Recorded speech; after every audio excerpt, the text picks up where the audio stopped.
All right. This meeting is hereby called to order.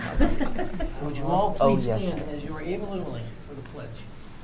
I Pledge allegiance to the flag of the United States of America and to the republic for which it stands, one nation, under God, indivisible, with liberty and justice for all.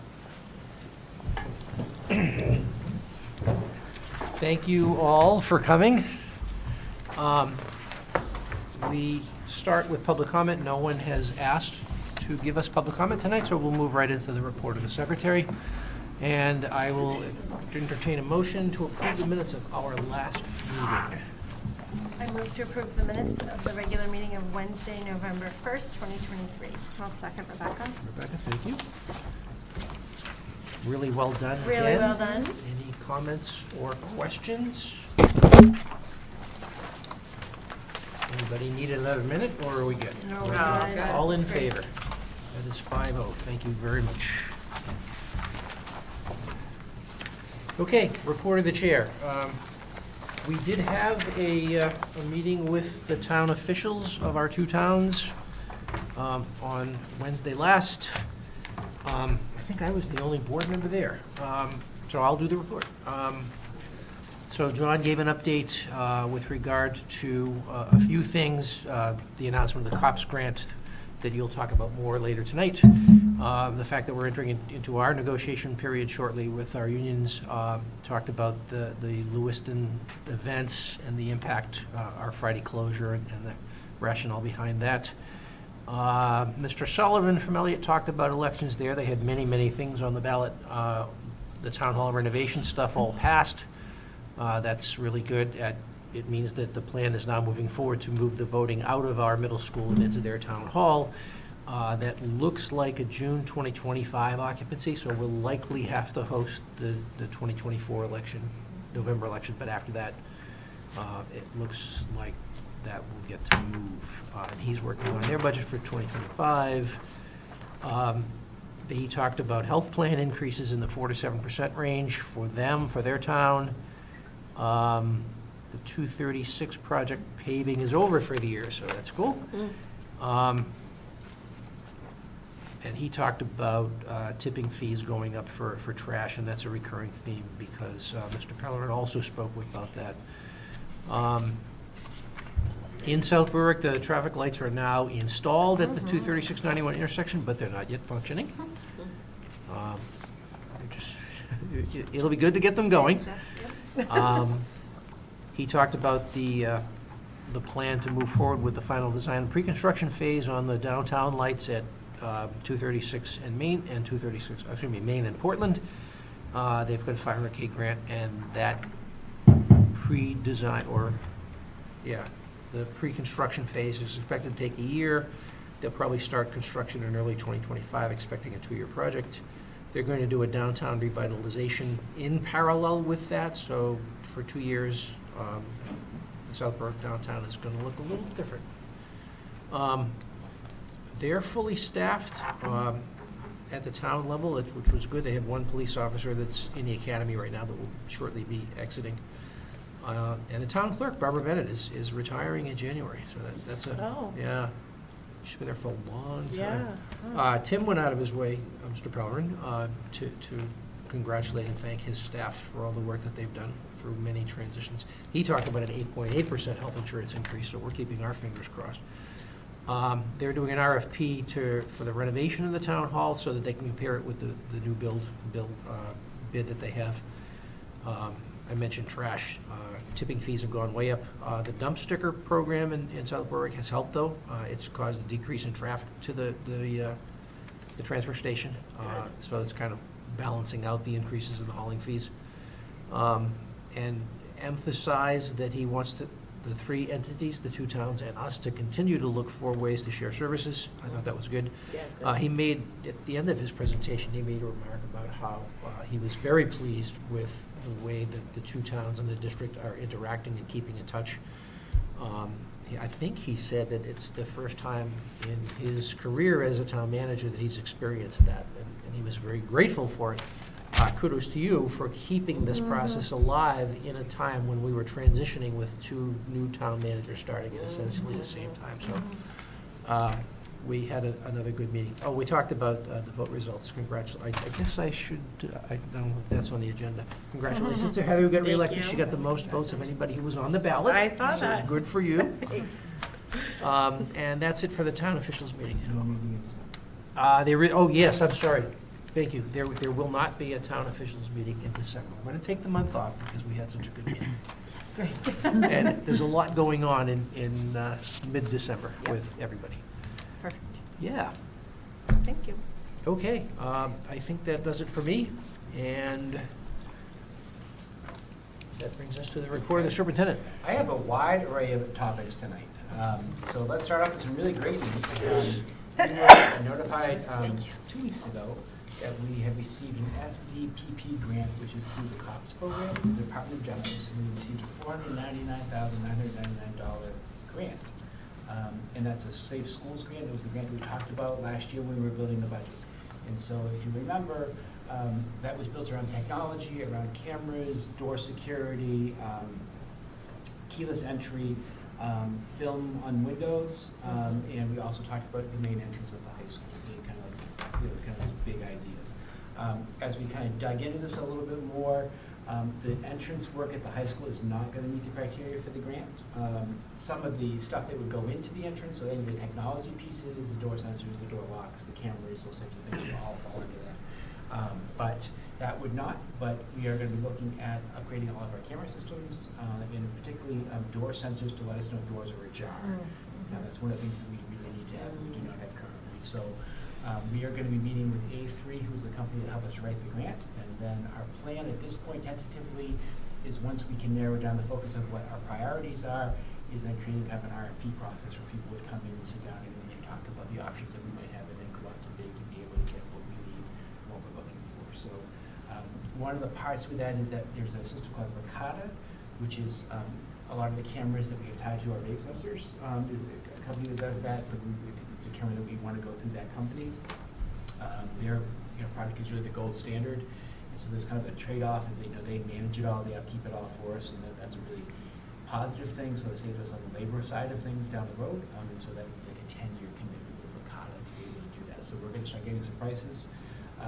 The thing about school safety, which is hard, is that if you're doing paving, right, you can say, now this year we're going to do paving at Marshall Middle School, and next year we're going to do it at the high school, and then the following year we're going to do it at this school. When it comes to school safety, it's a little bit harder to say, we're going to transition. We want to make all schools safe, right? So like those types of things, and so we really have to look at, like, we have to look window film, like what's realistic, what can we do, and where do we start to make sure that we create a safe environment for all of our students or all of our staff. So awesome news.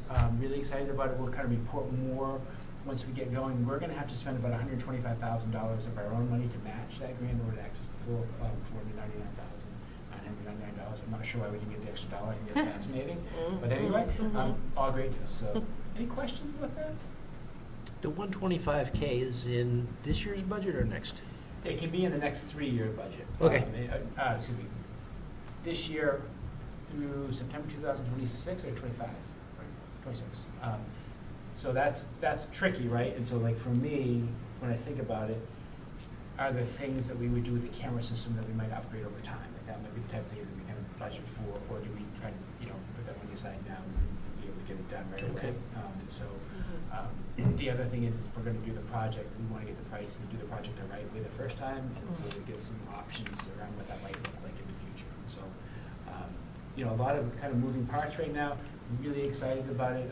We were one of 4, I think it was 4 organizations in the state of Maine that with access to these funds, which is great. And so, we're really, really proud of ourselves and really excited about, kind of accessing this and creating a, better environment for everybody. That's great. This is a great thing, but it's something that we've got to talk about. Maine Chapter 477, which is LD 1799, an act to expand Maine's high-quality early learning and care for children by increasing public preschool opportunities in communities. This went into effect October 25th, 2023. So, John, that's a lot of words. So basically what it's saying is that by September of 2026, every school in the state of Maine must have full-day pre-K. Okay, and so there's kind of like these time stamps where, say, you have to have, certain percentage, next year, another percentage next year, another percentage the next year. We already have a pre-K program, so we don't necessarily have to worry about that. For us, it's really that final date of 2026. I think everybody, from an educational standpoint, would see the value in that. I think from a financial standpoint, there is not a lot of financial incentives for us to do this right now, because currently we get full subsidy for our half-day pre-K students.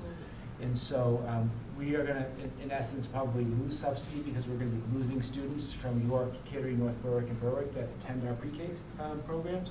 Certainly, we will gain some Elliott and South Berwick resident students who now will be able to access it because it's full day rather than half day. So there will be a little bit of a change over there. But there's not extra money for us to do this. This is going to be something that we're going to have to look at in the budget and see, when the subsidy comes out, if there's any additional monies that are put in for that. I don't think that that's going to happen, so we have to plan for that. And so when you start thinking about that, you're probably, this is early speculation, John, going off the top of the head, but you probably are talking about 3 to 4 full-day pre-K programs of classrooms at Elliott, and probably 4 to 5 at Elliott at Central School.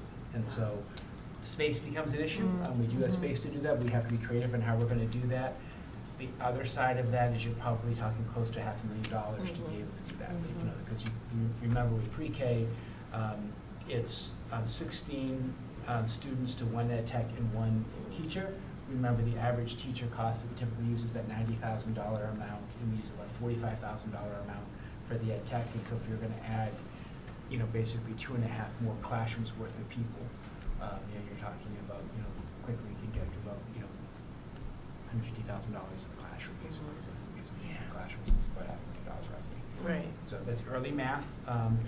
Nothing to panic about. It's, I think when we start building the budget, we need to start thinking about how we're going to implement that over time and be able, so it's not this incredible budget hit, but this is going to be certainly a challenge as we move forward over the next 3 years. Well, even just setting up the classrooms themselves with all the supplies, can we start budgeting this coming fiscal year, or see where we can? You can do anything you want to do. Yeah, it's I think in my brain, we already have to start an implementation process, because we can't jump in and just throw $500,000 down. And again, I'm just throwing out a number. I have not dug into John, it's really $482,000. I'm not there right now. I'm just saying, quick numbers, kind of going through things.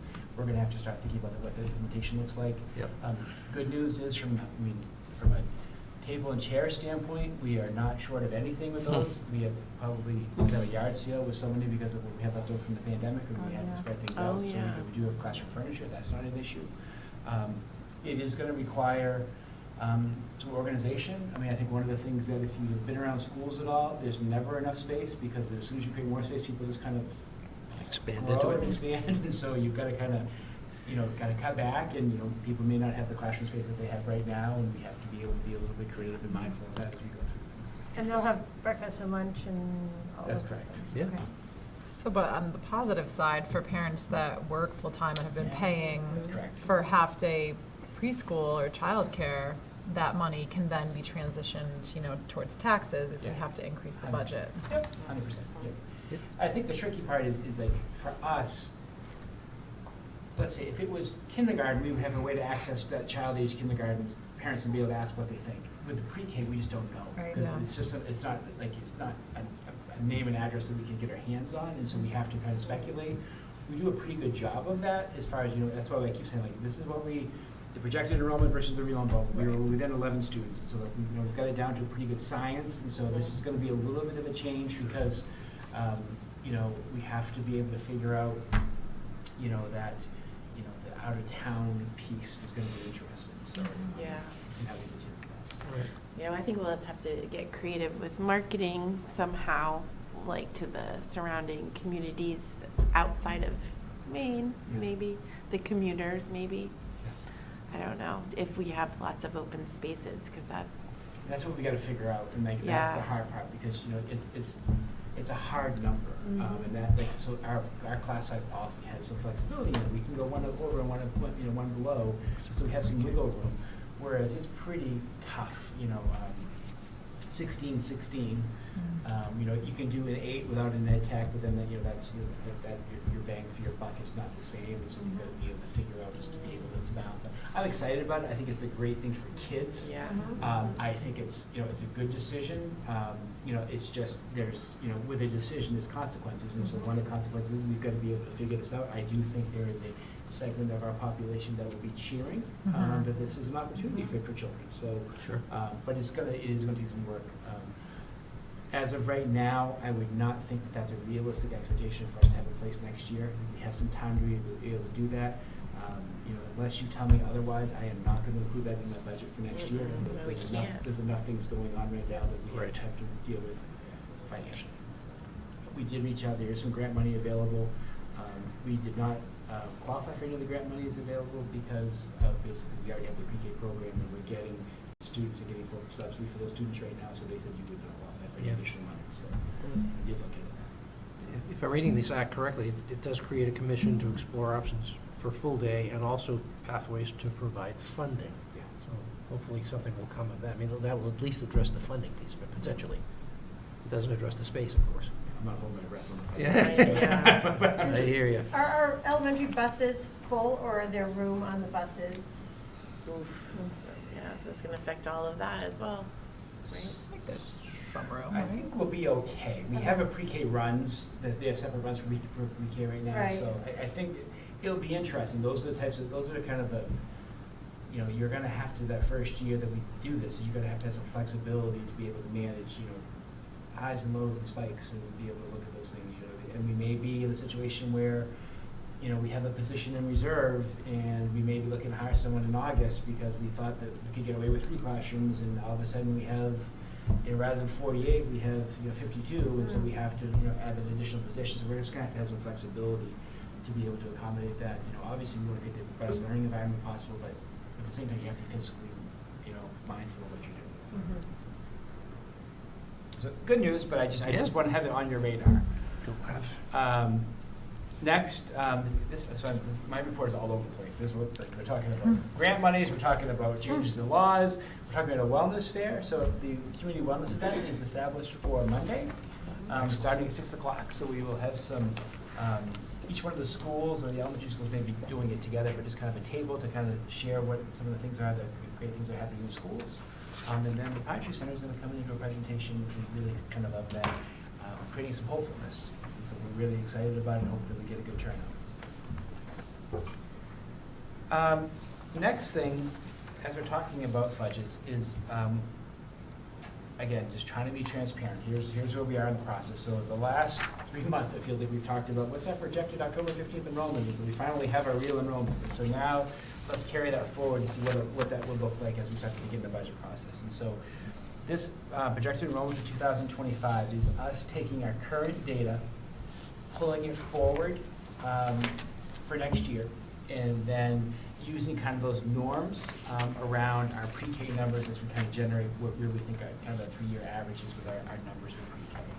And so that starts to kind of give you an idea. Now, for clarity, I pride myself in being a pretty flexible thinker, but there are some things that I am not flexible about when I do my thinking. And so one of those things is that class size. And so there's a board policy that says the PEP class size needs to be in this range.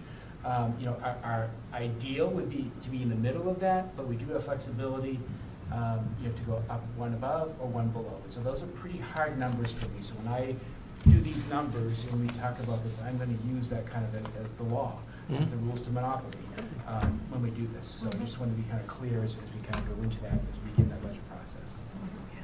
So what does that mean?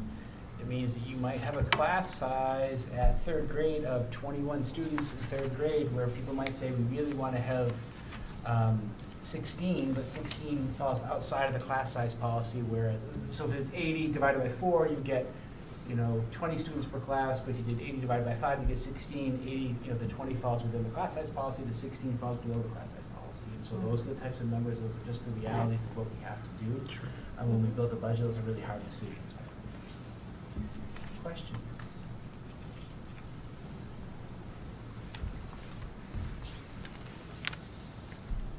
So So again, I put the class size, and the allowable range is the numbers that are outlined by the class size policy, which is a district policy. So you can see that. And then the other part that we need to take a really, really hard look at is just looking at the high school.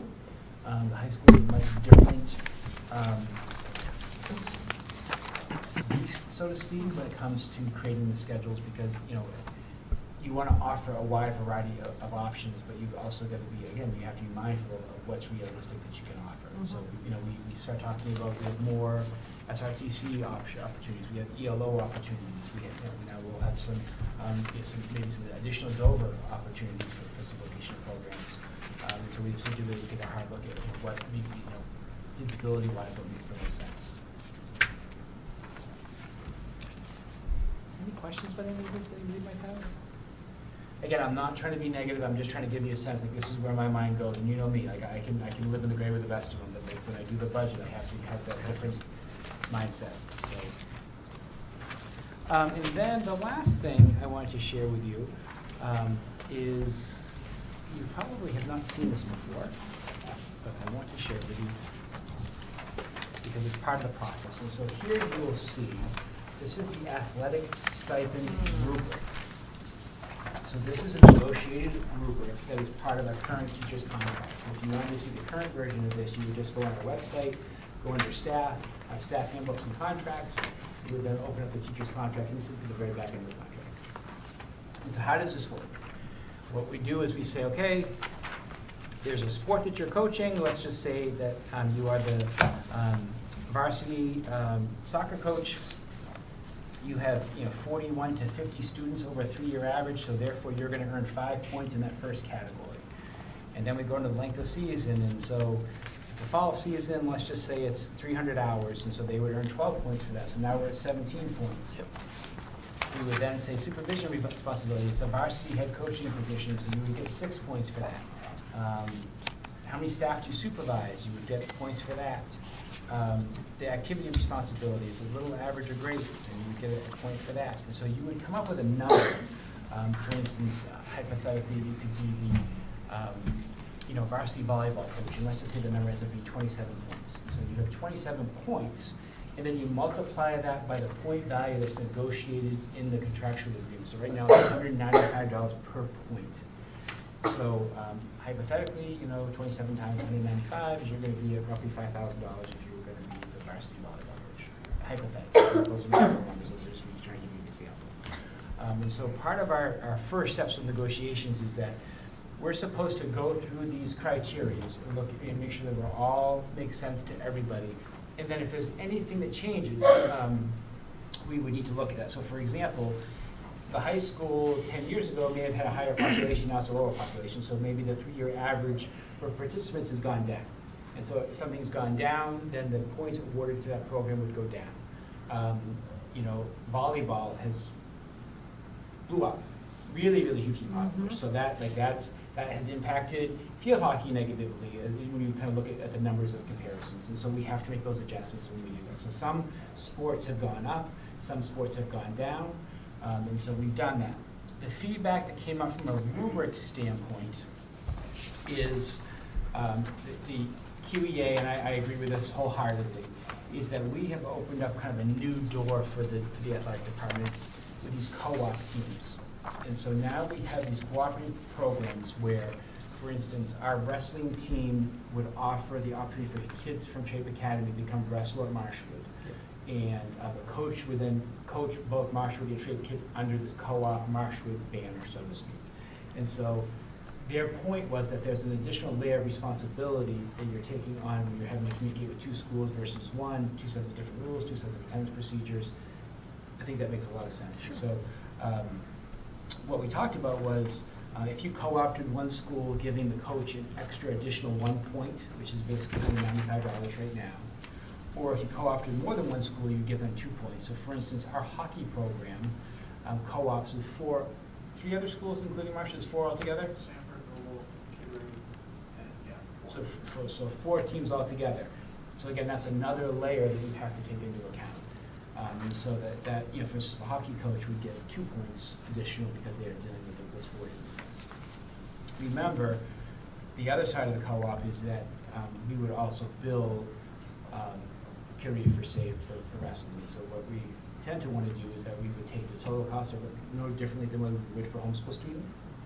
From Rollinsford, we would take the total cost of the program, supplies, coaches, officials, busing, gas, all those types of things, come up with a number, and then divide it by the number of participants, and it would be X cost per participant, so let's just say it's $1,000 per participant, and then we would bill Curie for that money, we would bill Sanford, and so it works out, we're not losing obviously in this situation, but I think it's something that was a pretty realistic thing, so. From the board's perspective, this makes sense. Sure. I want you all to see this. This is part of the negotiations process. This document will be baked into the contract? So As- we're as talking well as about it the now. point rate. Yep. And so, Okay. well, no, the point rate we will negotiate. Yes, yeah. This Yes. is kind of, this is what we negotiate, this is what we're negotiating. So we're Right. kind of coming up with those parameters ahead of time. Right. We did go through the sports that we felt like had grown as Mhm. far as money goes, and those that have lost. And so, for instance, football took a considerable step back. Their numbers used to be 75 range, and now it's more like in the 50 range. Mhm. And so that has a financial consequence. What we've always done as past practice is that, we call red circle those types of things, and so there's this caveat in the contract about earning less money, so we red circle until the person leaves, and when the person leaves, it goes to the Yeah. new rate, Mhm. just Sure. to Yeah, makes protect sense. people. Yeah. The one thing, there are some new things on there, and so we had talked about 7th and 8th grade lacrosse at the middle school. And so that was something that had been kind of on the table for a little while. We had that kind of, if you show 3 years of being able to run a program, then the board would consider that. The 3 years got kind of messed up a little because of COVID, and so now they're really on year 4-ish, 5-ish.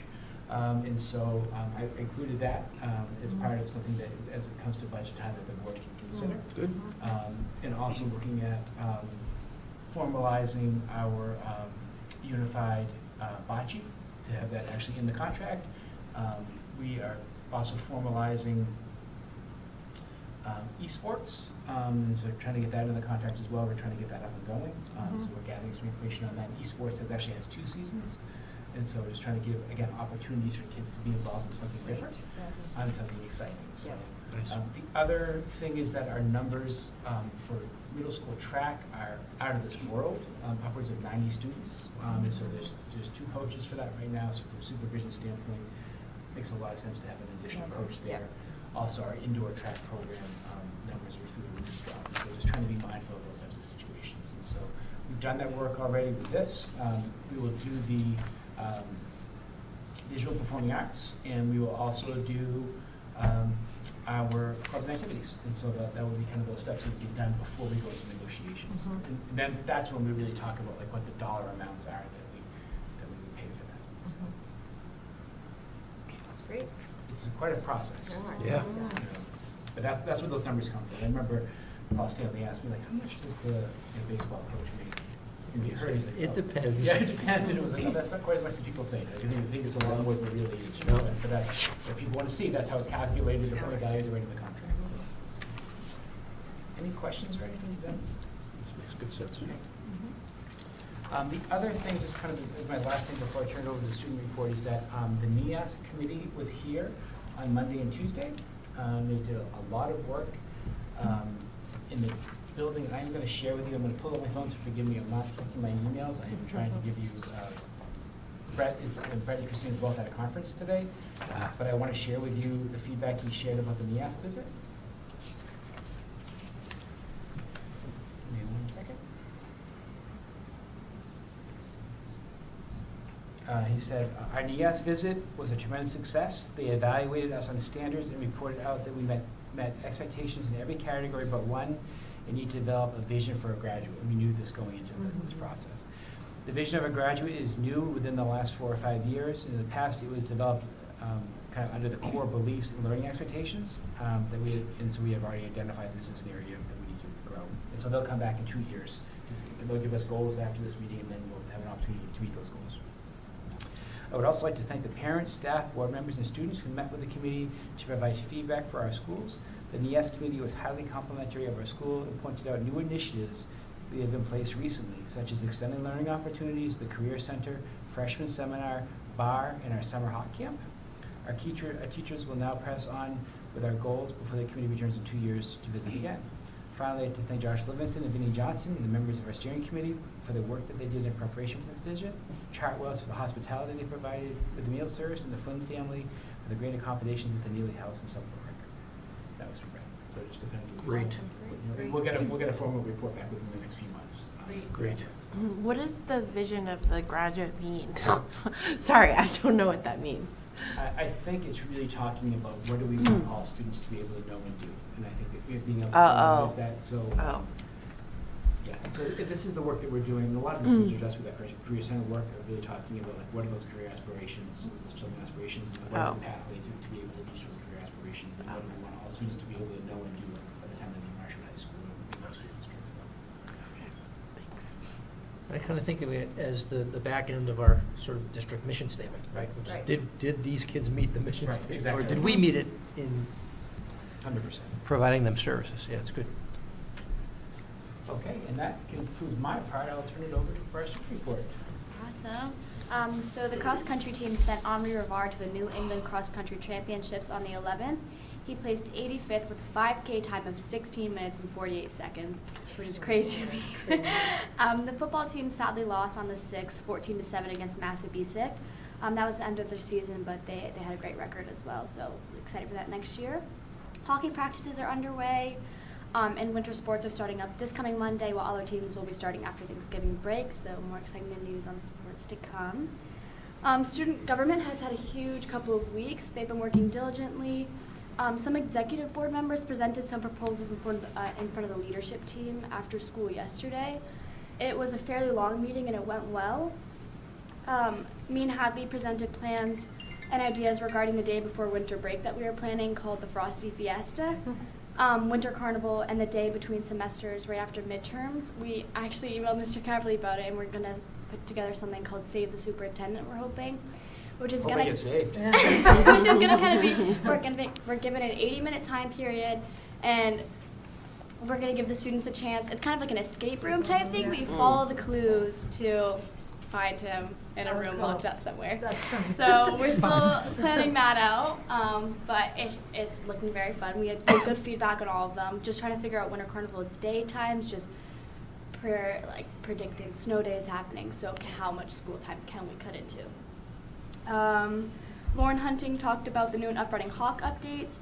Essentially, this is a website she and a few other student gov members put together to have easy, accessible page for students to access that holds a lot of information. The mural plan is also underway, and there's an outline and process for one to go up in upstairs D-Pod. Okay. And this mural is actually, it's in regard to the Yellow Tulip Project, which is dedicated to ending stigma around mental health. So that should be really beautiful. Lily Hammond and Luke Nelson represented policy. They were working on revising the student handbook and are focusing on extracurricular eligibility and working on a proposal for the 9 a.m. rule for Thursdays. They're trying to see if there's a way. Usually you have an hour-and-a-half leniency, something goes wrong, your car breaks down, you're stuck in traffic. If you're late on Thursdays, you're late, and it is what it is. So they're trying to figure something out to not have people not be able to play games or participate in after-school activities. Student Go is also working on bettering communications with Mr. Bourbon regarding the water safety. We've had many students make comments about drinking at the water fountains, and sometimes the water will come up as brown, which we know is safe drinking water. It's just the pipe. Sometimes things happen. But we just want that transparency with students to know, it's completely safe, testing's being done every day, nothing to worry about, this is what's happening, so no one feels like they don't know what's going on. So lots going on, lots to come, and I'll leave it to James. So for extracurriculars, Interact Club has a meeting tomorrow morning before school. They're diving into making the community closet better organized due to some problems with the care and upkeep of it. They're hoping to send some volunteers to South Berwick Central's Home for the Holidays Parade on December 2nd to hold banners and help with facilitation.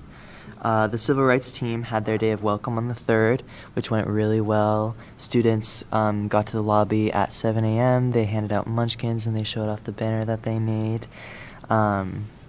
Also on the 3rd, 9 students attended the first session of the Can We project. They talked about civil discourse, sharing ideas, and fostering a community within the school. It's really awesome. Today, Hold had a meeting after school. They talked about some local trail meetups for the coming months and voting on leadership positions for this year. Math team had their second meet on the 1st, where they came 9th out of 15 schools in the medium schools division. Connor Grogg was a high scorer for the Hawks, earning the team 33 points, which is really good. As for Quiz Bowl, they had their last meet on the 4th at Coney and Augusta. The Hawks did really great, scoring 4th overall with Maddie Getchell and James Foss tying for 10th overall score. Elf just had their opening weekend, and they're starting off really great. On the 8th, they spent the day giving previews to other schools in the district, and it's looking like they should have a really great closing weekend. Marching band had their finals on the 4th at Sanford. They earned 4 stars in every category, and overall, they earned a silver medal for their performance, which was really great. Yeah, awesome. Winter Percussion starts on December 4th, which is really exciting, and Winter Guard has the beginning of their season coming up as well. GSA is working on planning for a dance or an event sometime in the next upcoming months. Some more information to come on that. Thank you. Great. Thanks. Thank you both, yes. Add 2 more quick things. Please. Just want to let people know that the climbing course at Marshall High School will be completed by Friday. Wow. So it looks, I used the word before, it looks magical. I'm thrilled. That's the way it looks right now, so it'll be really neat. Where is it? The climbing course, we have a project adventure course. Is it? It's in the woods. In a little patch of woods right there. You see the little road where they had some wood chips down? There's going to be, I believe it's 11 different elements. That's awesome. So low elements and medium height elements. Hold has been kind of using that area as a classroom, so it really looks really neat, and so we're excited about it. There's a shed coming so that we can store, because you're going to need the helmets, the belay stuff, the harnesses, that will be coming. So the next step will be getting our staff trained, and so there'll be some professional development opportunities where Project Adventure will come in and facilitate some training for our staff. So we're really excited. That's great. On a not so fun note, this is my least favorite part of my job is I had to do the immunization letters, and so just reminding you that you may get some feedback that there are some families who have not complied with the Maine State immunization laws, and so there are certain shots that are required to have been able to attend Maine schools, and so we have sent out over 6 notifications to every family, and so as of Monday after Thanksgiving, if they are not immunized or a plan in place to be immunized, they will not be allowed to attend their schools until that's in place. So don't like doing that. It's something that I hope to avoid. We try to over-communicate about that, but ultimately we have to comply with Maine State law. So just so if you get any feedback from the community, that's what that is. Can I ask, without giving anything away about identity, about how many families are impacted here? As of last Friday, I believe it was 60, and so there was another round of phone calls made by the nurses on Monday and Tuesday, so now we're down to 22? 32? 33 between the middle school and the high school. And so it's really, the high school, middle school, or the elementary schools are relatively easy. And so the part that people struggle with a little bit is that philosophical exemption has been taken away. So we used to be able to say, I don't want to be immunized, and that is not a possibility anymore. So typically it's one of those things where people are like, oh my gosh, I forgot. I keep putting it on my calendar, and so you hope it doesn't get to that. We've had very few times when we've said to kids they can't come to school. Obviously that is so against what I get an education for, but ultimately it's my responsibility to ensure that that's in place. So that Monday is that deadline, and if not, I said in the letter very nicely, please do not put your child in that position. Yeah, I know. It is not what we want to do, but if they are here, they will be called to the office, they will be sent. And that's a state, that's a state law. Yeah, and That's we've not given Yeah. more than enough time, Yeah. As far as, there's some places that, it's October, so we try to work with people, Yep. and so, the fact that we had 2 nurses that were in transition, so we tried to give a little bit extra time to get the 2 nurses' feet on the ground, particularly middle school and high school, but hopefully it'll be rectified by Monday, What's the hope? 27th. Full of good news today. Okay, Yeah, that's thank it. you very much. We have no correspondence upon which to report. That brings us to the report of the committees. First up is Finance and Facilities, which met earlier this evening. I'm going to do a quick review of the numbers. Over the course of the month of October, our general fund cash balance dipped down a little bit lower than we'd like to see it, but it's back up to a healthy place.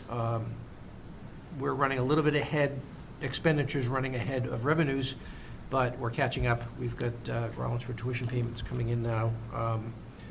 That all looks like it's where it should be for this time of year, so nothing to worry about there.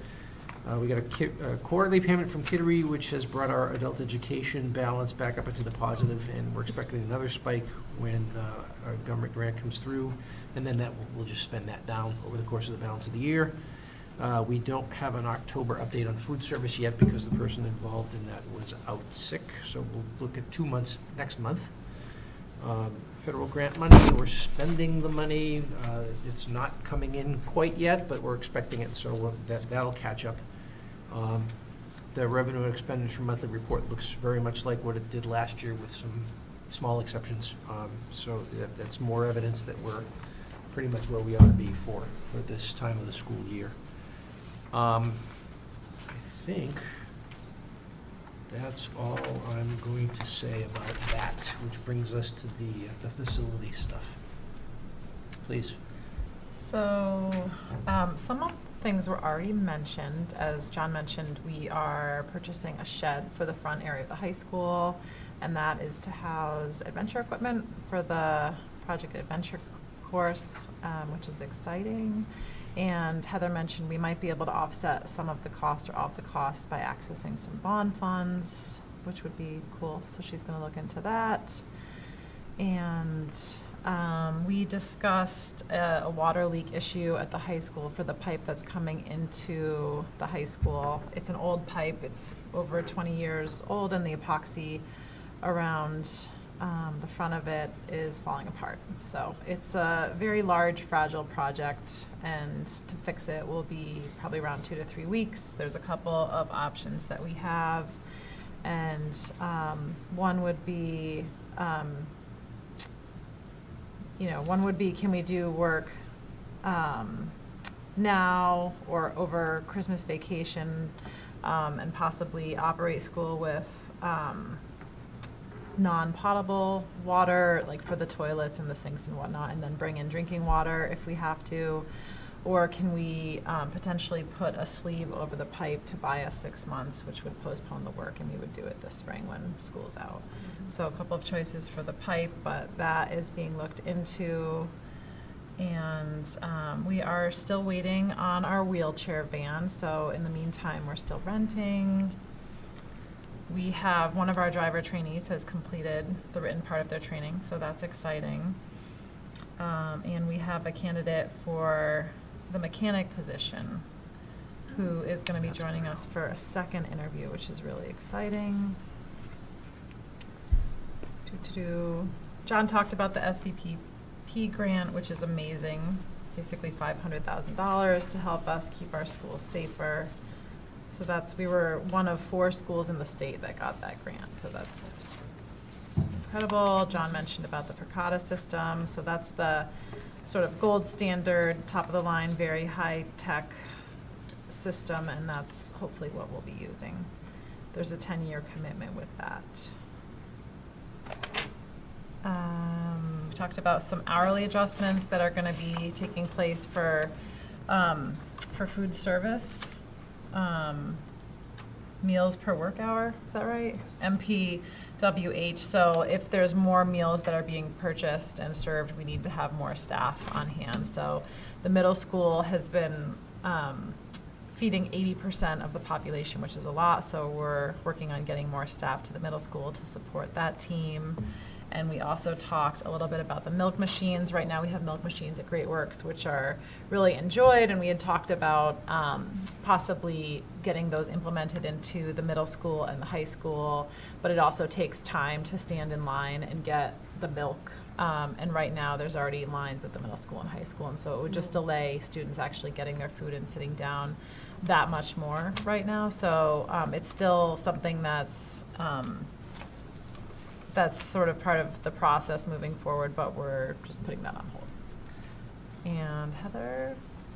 Oh, yeah, sure. Do you wanna Yeah, add just anything? adding to food services, obviously, we joined in another contract with Chartwells, so we're just, we're following up regularly just about our agreement and just hoping, to see those special things that we had agreed to in the contract. So we should, we're also just following up with the menu options and hoping that kids will get to try new things regularly. So that's being monitored and followed up on. And in terms of the energy efficiency initiative with LED lighting, we're just on pause right now with EES because the equipment is delayed and the electricians are delayed. So hopefully December 1st will be when it kind of moves forward again. I think we ended our meeting, but recycling initiatives, I'm assuming like the bins are out there for more recycling to be happening in some of the buildings. And so that's probably happening. And then we were able to figure out the chains for the secure situations for the new bins. Or no, not I yet. don't know if those are out yet. I think Not I yet. think We're I still think working on we're gonna that. Wait till the spring just because of the grounds thawed so we can Yeah. stick them in. Oh, okay, so yeah, we're working on that for when the ground is thawed. So that's it, right? I think so, that's all I had. Okay, thank you both.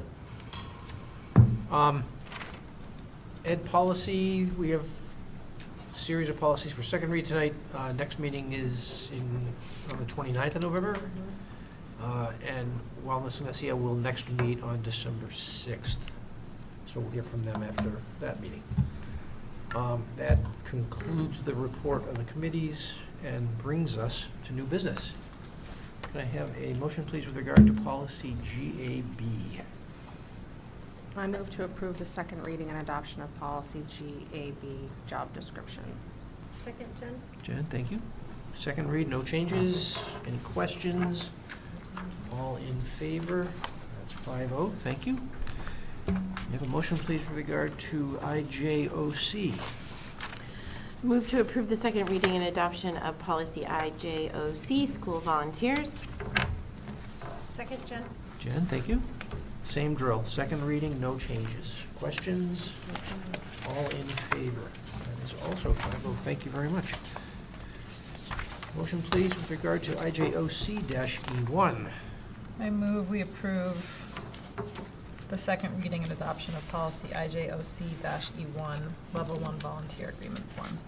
Second, Rebecca. Rebecca, thank you. Same thing. No changes. Second reading, all in favor?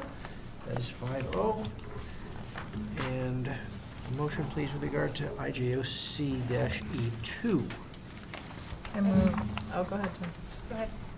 I move we approve the second reading and adoption of policy IJOC-E2, Levels 2 and 3 Volunteer Application Form. Second, Jen? Jen, thank you. Again, no changes. All in favor? That is 5-0. Thank you. Motion, please, with regard to BEC. I move to approve the second reading and adoption of policy BEC, executive sessions. I'll second, Kate. Thank you, Kate. Again, second reading, no changes. All in favor? That is 5-0. We're efficient tonight. Machine. Lastly, a motion, please, with regard to BEC-R. Move to approve the second reading and adoption of policy BEC-R, executive session procedures. Second, Rebecca. Rebecca, same thing. Second reading, no changes. All in favor? That's 5-0. Thank you. That brings us to the end of new business. We had our middle and high school principals on the schedule, but they're at a conference, I believe you said. So we're going to skip over that. Can I share one thing? You may. Some exciting news. Yes, please. We got notified today that Kathleen Ring, Dr. Nani Dearen, Heidi, and myself have been selected to speak at a national conference this summer with the American School Counseling Association. Oh, To cool. Talk about our work we've been doing with our school counselors. We'll try to ease them howdy a little bit too. Nice. Nice. That's great. Excited. When is that from? That's in July, and I believe it is in Kansas City. Kansas City. Oh, wow. Very good. That's quite an honor. Yeah. So John, what are you Congratulations. talking about there? Talking about the work that we've done as we kind of reimagined our school counseling across the district. Yeah. And so the Comochi's were the kind of student-centered approach. And so Mhm. we're going to talk about that a little bit, how do you get district administrators involved in that, and then I want to be able to work in Howdy a little bit. but Yeah. So that's- That's exciting. I might break out the costume. Yeah. You have to. Oh, that's great. Well, congratulations, yeah. Yeah. That is great news. That's I awesome. don't have to do it, that's the other thing. Well, any last thoughts from the board? May I have a motion to adjourn? I move to adjourn tonight's meeting. A second, Kate. Kate, all in favor? That is 5-0.